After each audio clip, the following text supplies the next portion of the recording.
कल हमने इस बिंदु पर विशेष चर्चा की थी कि भगवान श्री कृष्ण अपने जीवन में 2 बार असफल रहे हैं। एक, सबको समझाने के बावजूद युद्ध को रोकने में कामयाब न हो सके। एक एक योद्धा के पास जाते हैं पर निराश ही वापस आना पड़ता है। इसलिए हमें यह बात कभी नहीं कहनी चाहिए कि भगवान चाहते तो युद्ध को रोक सकते थे, बल्कि युद्ध को रोकने की अथक प्रयास किया था उन्होंने। दूसरी असफलता यह थी कि अपने वंश के लोगों को आपस में लड़कर नष्ट होते हुए श्री कृष्ण ने देखा, रोकने की कोशिश की पर रोक नहीं पाए। श्रीमद् भागवत में ये बात आप पढ़ सकते हैं। स्कंद 11 के 31वें अध्याय में यह प्रसंग है। कृष्ण की वेदना है। उस वक्त भगवान की आंखों से आंसू आ गए। शराब पीकर नशे में धुत ये यादव आपस में झगड़ रहे हैं, एक दूसरे को मार रहे हैं शस्त्रों से, और कृष्ण बीच में जाकर सबसे कहते हैं, भाइयों रुक जाओ, हम एक परिवार के हैं, एक बिरादरी के हैं, खत्म हो जाएंगे आपसी झगड़े में, रुक जाओ, शांत हो जाओ। यादवों ने श्री कृष्ण की बात नहीं मानी। उन्होंने श्री कृष्ण के ऊपर मुष्टिक प्रहार किया, श्री कृष्ण को मारा है। दुनिया वालों ने श्री कृष्ण को भगवान समझकर पूजा करती है, लेकिन वही श्री कृष्ण जब अपने परिवार के लोगों को गलत मार्ग पर जाने से रोकने के लिए गए तो इन परिवार के लोगों ने कृष्ण को मारा है। तब कृष्ण वहाँ से हट गए, दूर चले गए। ये भले ही मेरे खून से के संबंध से मेरे हैं, लेकिन असल रूप में मेरे नहीं है। वो वहाँ से दूर हट गए, एक दूरी बना ली भगवान ने। ये उनके जीवन की निसफलता है। आप सब बुद्धिमान व्यक्ति ये सुन रहे हैं, मैं समझदारी से कुछ बात बतला रहा हूँ। महाभारत समय के युधिष्ठिर की तुलना 20वीं सदी के किसी राजपुरुष के साथ करनी होगी तो मोहनदास करमचंद गांधी जी के साथ कर सकते हैं। शुरुआत को छोड़ दीजिए। गांधी जी के कुछ गलतियां की थी, चोरी की थी, झूठ बोला था, मांसाहार किया था, ये बालक मौन थे। इनको छोड़ दें तो ब्रिटेन में जाकर, खास तौर पर साउथ अफ्रीका जाकर जो रूपांतर हुआ, उन्हें बदलाव आया है, उनकी ज़िंदगी में जो बदलाव आया है, ट्रेन से उनको फेंक दिया गया, और भी कुछ कारणों से उनके जीवन में बदलाव आया। सत्याग्रही बनने की प्रेरणा मिली। निजी अभिप्राय से दूर होकर ये बात बोल रहा हूँ, व्यक्तिगत कोई स्वार्थ नहीं है। फिर भी आप अपना अलग अलग अभिप्राय रख सकते हैं। मैंने कहा वो मानना आवश्यक नहीं है, लेकिन मेरी बात को ध्यान से इसलिए सुनना है कि इसको आप तक पहुंचाने में कुछ मेहनत लगी। मोहनदास गांधी ने सत्य को अपना आधार बनाए रखा, बड़ी ताकत निर्माण की, लेकिन राष्ट्र के परिप्रेक्ष्य में जब देखा जाए तो शुरुआत में सत्य का आग्रह उनकी मर्यादा बन गया। 2-3 प्रसंग देखें तो राष्ट्र के बंटवारे के समय, पार्टीशन के समय दुर्भाग्य से वो वैसा नहीं कर पाए जैसे उनसे उम्मीद कर रहे थे। बंटवारे की अनुमति देना और जिस शर्तों पर देना, आप इतिहास का अभ्यास करें। अलग इतिहासकारों ने अलग अलग एंगल से लिखी है उस समय की सारी घटनाएं, और बहुत पुरानी बात नहीं है, 74 साल पुरानी बात है।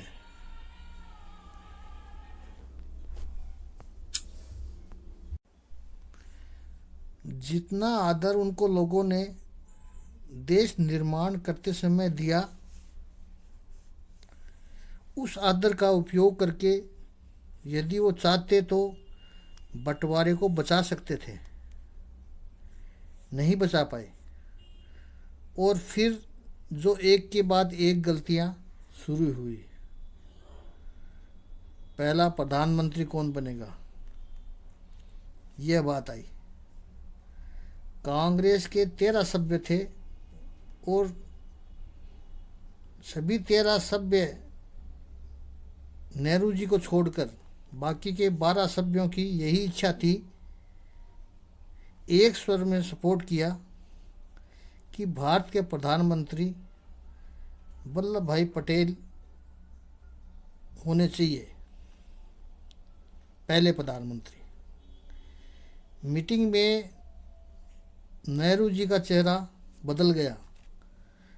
गांधी जी के कान में आकर उन्होंने कुछ कहा। इतिहास की बातें हैं, अब पता चल रहा है कि सबके सामने उन्होंने धमकी दी थी कि उन्हें अगर प्रधानमंत्री नहीं बनाया गया तो कांग्रेस को तोड़ देंगे। वो कांग्रेस मूल कांग्रेस थी, आज की कांग्रेस नहीं थी। इसको तो छोड़ो, यह तो किसी लायक ही नहीं है। जो मूल कांग्रेस थी, जिसने स्वतंत्रता के लिए संग्राम किया, उसको तोड़ेंगे। उस समय मोहनदास गांधी ने अपना फैसला सुनाया। देखिए कितना आदर था उनका। 12 सभ्य कहते हैं कि पटेल प्रधानमंत्री बने, लोगों के चुने हुए प्रतिनिधि हैं ये सब। ये कहते हैं कि पटेल प्रधानमंत्री बने, नेहरू एक अकेले, और गांधी जी ने कह दिया नेहरू बनेंगे। पटेल को केवल इशारा कर दिया, आप मंत्री बने। इससे बड़ी गलती स्वतंत्र भारत के इतिहास में और कोई हो ही नहीं सकती थी।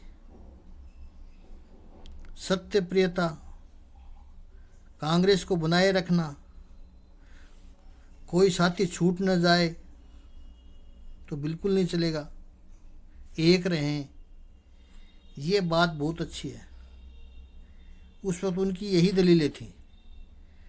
लेकिन किसी व्यक्ति की व्यक्तिगत अभिलाषा को हवा देने के लिए पूरे राष्ट्र का नुकसान करो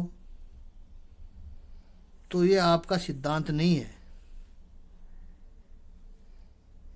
यह है आपका पक्षपात है, साफ पक्षपात। कोई ये न समझे कि मैं गांधी जी का विरोधी हूँ, मेरे लिए उनका सम्मान है। दूसरी घटना, बंटवारे के बाद जब पाकिस्तान को 55 करोड़ रुपए देने की बात आई, उस समय 20 करोड़ रुपए पहले दे चुके थे, वो शर्तों के अंदर था, वो दे चुके थे। 75 साल पहले के 55 करोड़ माने रखते थे, जब हमारे पास कुछ भी नहीं था। सबने कहा नहीं दे सकते, ये संभव नहीं है। और सब कुछ हो चुका है। जब बंटवारे की शर्तें पूरी हो चुकी है, 20 करोड़ रुपए उनको दे चुके हैं, अब ये नई डिमांड, ये कैसे चलेगा? स्वतंत्र भारत की इलेक्टेड बॉडी है, उसके अभिप्राय के विरुद्ध जाकर फैसला लिया कि ये 55 करोड़ नहीं दोगे तो मैं अनशन करूंगा। यह भी सबके सामने धमकी है, ब्लैकमेलिंग थी। और यह बात दुर्भाग्य से उनकी मौत को करीब ले आई, उनकी हत्या हो गई। राष्ट्रवादी थे वे लोग भी, नहीं सहन कर सके। राष्ट्र के हित के लिए बलिदान देना पड़ेगा, देंगे।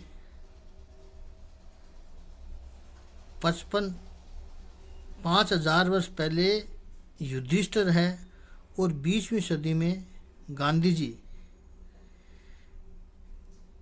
व्यक्ति के सद्गुण, उनकी महानता, उनके सिद्धांत, वो कभी कभी इनकी मर्यादा बन जाते हैं। युधिष्ठिर आपको दूर का व्यक्ति तो दिखाई पड़े, इसलिए गांधी जी का दृष्टांत दिया ताकि थोड़ा नज़दीक का दिखाई पड़े। युधिष्ठिर को समझने से ऐसे पात्र इतिहास में बार बार आते हैं, इसलिए हमें इतिहास पढ़ना ज़रूरी है ताकि उन गलतियों से हम कुछ सीखें और सुंदर भविष्य का निर्माण कर पाएं। युधिष्ठिर धर्म संकुचित का शिकार है,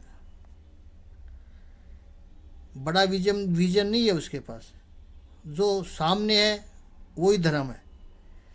इसी दोष की वजह से भगवान श्री कृष्ण ने, माँ कुंती ने और पितामह भीष्म ने भी एक बार उनको डांटा है। तीनों बुजुर्ग हैं, डांट सकते हैं। उम्र में कृष्ण बड़े नहीं हैं, उम्र की बात देखें तो कृष्ण अर्जुन के बराबर है, इसलिए युधिष्ठिर से छोटे थे। लेकिन अपनी प्रतिष्ठा, अपने पद की तरफ से, अपने वर्चस्व की तरफ से कृष्ण युधिष्ठिर को कह सकते हैं। तीनों ने युधिष्ठिर से कहा कि तुम्हारे धर्म कार्पण्य से तुम अपने सिद्धांतों को इस तरह मत थोपो कि तुम्हारे परिवार को कष्ट आए, धर्म को नुकसान पहुँचे, यह मत करो। महाभारत के युद्ध के दरमियान एक बड़ा प्रसंग बहुत चर्चित है। कहा जाता तो कृष्ण के लिए है, पर जुड़ा हुआ युधिष्ठिर के साथ। हम सब जानते हैं युधिष्ठिर सत्यवादी थे, लेकिन भगवान श्री कृष्ण ने युधिष्ठिर के पास असत्य भाषण करवाया। और लोग कहते हैं ऐसे कैसे भगवान? प्रसंग तो सबको याद ही है। द्रोणाचार्य इतने प्रभाव से युद्ध कर रहे हैं, युद्ध का 13वां या 14वां दिन होगा, क्योंकि भीष्म गिर चुके हैं, कर्ण गिर चुके हैं, तब द्रोणाचार्य सेनापति बने। इतने प्रभाव से युद्ध कर रहे हैं कि पांडवों का पराजय निश्चित हो गया। धर्म को अगर जिताना हो, पांडवों को यदि जिताना हो, तो द्रोण को रोकना जरूरी था, आवश्यक था, और असंभव था उस समय उनको रोकना। श्री कृष्ण ने युक्ति की, उनके उत्साह को कैसे तोड़ा जाए। द्रोण की एक मर्यादा थी, हम पहले जिक्र कर चुके हैं उसका। उनका पुत्र अश्वत्थामा, कृष्ण जानते थे अश्वत्थामा को दूध पीने नहीं मिला, इसलिए इस व्यक्ति ने अपने जीवन के साथ इतना बड़ा कॉम्प्रोमाइज़ किया, समझौता किया। इसका मतलब यह हुआ कि अश्वत्थामा द्रोण की कमजोरी है। अश्वत्थामा को कुछ हो जाए तो द्रोण युद्ध नहीं करेंगे। भगवान ने सोचा अफवाह फैलाओ, अश्वत्थामा को मारने की आवश्यकता नहीं है, हमें अश्वत्थामा की हत्या नहीं करनी है, हमें तो द्रोण का उत्साह तोड़ना है। तो ऐसे करो, किसी तरह द्रोण के पास यह समाचार पहुंचाओ कि अश्वत्थामा मर गया, तो द्रोण उत्साह खो देंगे। ये तो बड़ी आसान बात हुई।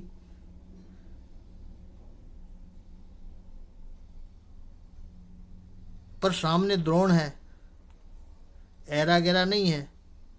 द्रोण भी विलक्षण थे, युद्ध की सब नीतियों को जानते थे, बड़े चक्रव्यूह के ज्ञाता थे। युद्ध और प्रेम में सब जायज़ है, ऐसी अफवाहें आती रहती है, पता है उनको सब। मानेंगे नहीं, तुरंत बिल्कुल नहीं मानेंगे, इस बात को बिल्कुल नहीं मानेंगे। वो सत्य प्रमाणित करने जाएंगे। किसके पास जाएंगे? युधिष्ठिर के पास जाएंगे। कृष्ण की विलक्षण वृत्ति देखो, उनको पता है सामने वाला व्यक्ति क्या क्या कर सकता है, वैसी ही तैयारी रखनी है। यह है प्रतिभा कृष्ण की। शतरंज की बाजी की तरह चाल चलनी होती है, 4 चाल सामने वाले की और 4 अपनी चालों को संभालना पड़ता है, तब जीतते हैं युद्ध। ये अफवाह फैलाने से पहले श्री कृष्ण युधिष्ठिर के पास पहुंच गए। देखो, ये आइडिया है और ये आवश्यक है। द्रोण आपके पास आएंगे तो कहना पड़ेगा कि अश्वत्थामा खत्म हो गया है। युधिष्ठिर कहते हैं अश्वत्थामा मर गया। कृष्ण कहते नहीं मरा, सत्यवादी है युधिष्ठिर। तो मैं कैसे कहूं? कृष्ण कहते कहना पड़ेगा। युधिष्ठिर का वाक्य है, महाभारत ग्रंथ के में है। वो युधिष्ठिर कहता है, प्रभु मेरी वाणी असत्य भाषण करती ही नहीं, मेरे मुंह से झूठ निकलता ही नहीं। मैं कोशिश भी करूंगा, नहीं निकलेगा, पकड़ा जाऊंगा। भगवान कहते बोलना पड़ेगा।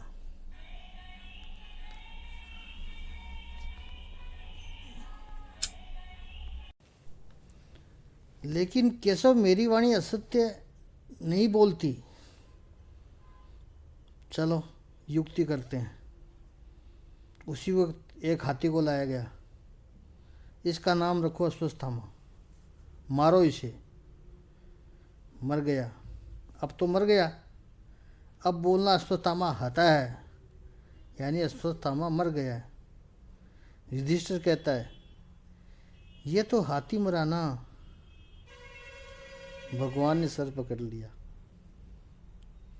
आप और आपका सत्य,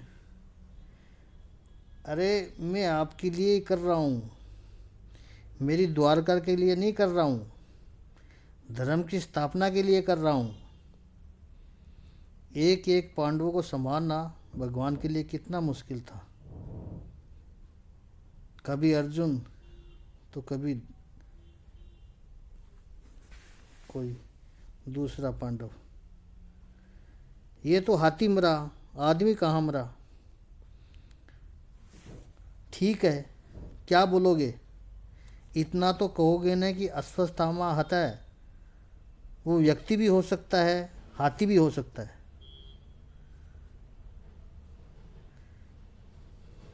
कृष्ण ने आसपास ऐसे आदमी खड़े कर दिए कि जब द्रोण इनसे युद्ध पूछे तब एकदम शांत हो जाना, बिल्कुल पिन पॉइंट साइलेंस, एकदम शांति।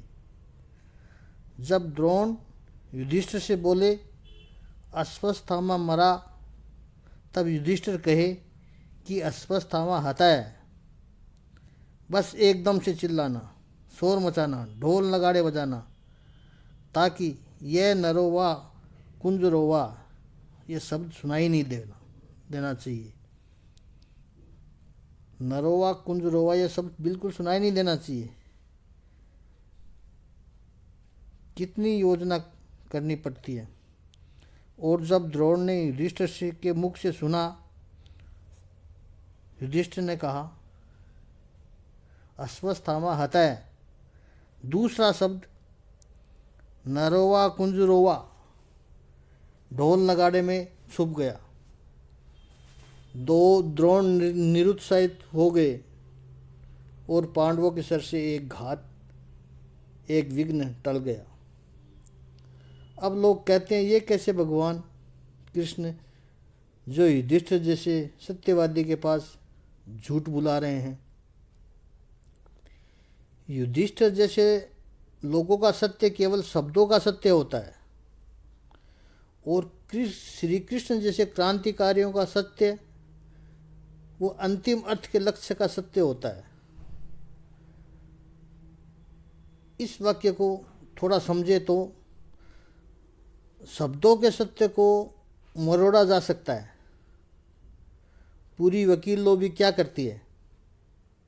शब्दों के सत्य को तोड़ मरोड़ कर गुनाहगारों को छुड़वा देते हैं, निर्दोष को अंदर डाल देते हैं, क्योंकि वो शब्दों का सत्य है। यह दुनिया की अदालतें केवल शब्द के सत्य को पकड़ सकती है। परमात्मा की जो न्याय पद्धति है उसमें शब्द का सत्य नहीं हो सकता। वहाँ अंतिम परिणाम क्या होगा उसका सत्य होता है। यह बहुत बड़ी चर्चा का विषय रहा है पूरे विश्व में। पूरे विचारकों का, समाज सुधारकों का इस पर काफ़ी विस्तृत चर्चा भी हुई है। लोकमान्य तिलक ने अपने ग्रंथ कर्मयोग शास्त्र में एक बहुत सुंदर प्रश्न पूछा कि समझ लीजिए आप जंगल से गुजर रहे हैं, एक गाय को आप दौड़ती हुई देखते हैं। आप जहाँ खड़े हैं वो तिराहा है, 3 रास्ते हैं। गाय आपके दाहिनी ओर दौड़ जाती है।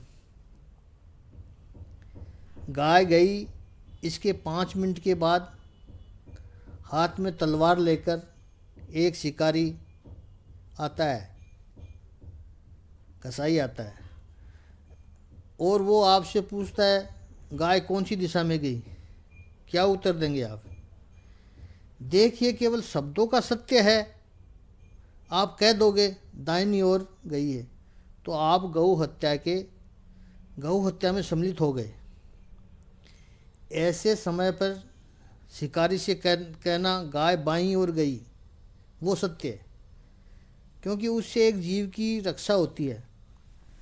शब्दों के सत्य को वहाँ नहीं पकड़ते। अंतिम इसका परिणाम क्या आएगा वो सत्य को पकड़ना चाहिए।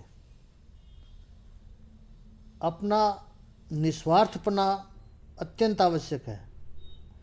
आपका कोई व्यक्तिगत स्वार्थ इसमें नहीं है। यह केवल उस गाय का कल्याण हो रहा है, उस जीव का कल्याण हो रहा है। और आजकल के कुछ लोग पूछ सकते हैं ये शिकारी अपना पेट कैसे भरेगा? रोटी खाएगा, मेहनत करके खाए। किसी जीव की हत्या करने का उसे अधिकार नहीं है। धर्म शास्त्र के अनुसार ये उसका कर्तव्य नहीं है। और नहीं अधिकार है किसी जीव को कष्ट देना। जीव का कल्याण हो, समाज का कल्याण हो, ये कृष्ण का सत्य है। एक बात है, युधिष्ठिर जैसे लोगों को समझाने के लिए बड़ी मेहनत करनी पड़ती है, क्योंकि वो बार बार ऐसी सिद्धांत की बातें दलील के रूप में रखते रहते हैं। लेकिन वो एक बार समझ गए फिर भी अपने निर्णय से नहीं हटते। इसलिए युद्ध में जो स्थिर है वो युधिष्ठिर है। एक बार उन्होंने तय कर लिया कि युद्ध करना है, फिर उन्हें पीछे हटाना नामुमकिन है। अच्छी तरह से लड़ना है, फिर तो उनको यही है कि अच्छी थी युद्ध में स्थिर है, लड़े तो ऐसा लड़े। द्वंद्व युद्ध में उन्होंने शल्य जैसे महारथी को हराया। युधिष्ठिर पराक्रमी थे। विदुर के साथ जो धर्म चर्चा करते वक्त उनका ज्ञान, बुद्धि, कौशल पता चलता है। इसलिए हमारे सिद्धांत हमारी मर्यादा न बन जाए, बस ये ध्यान रखना है। समय के साथ उदार व लचीले रहें ताकि समाज का, परिवार का कल्याण हो सके। पांडवों की ओर से सबने शंख बजाए। इन विभिन्न शंखों की ध्वनि कोलाहलपूर्ण बन गई, जो आकाश तथा पृथ्वी को शब्दमान करती हुई धृतराष्ट्र के पुत्रों के हृदय को विदीर्ण करने लगी। जब भीष्म तथा दुर्योधन के पक्ष में अन्य वीरों ने अपने अपने शंख बजाए तो पांडवों के हृदय विदीर्ण नहीं हुए। ऐसी घटनाओं का वर्णन नहीं मिलता किंतु इस विशिष्ट 19वें श्लोक में कहा गया है कि पांडव पक्ष के शंखनाद से धृतराष्ट्र के पुत्रों के हृदय विदीर्ण हो गए। इसका कारण स्वयं पांडव है और भगवान श्री कृष्ण में उनका विश्वास है। परमेश्वर की शरण ग्रहण करने वाले को किसी प्रकार का भय नहीं रह जाता, चाहे वह कितनी ही विपत्ति में क्यों न हो। 19वें श्लोक का विस्तृत विवरण कल करेंगे।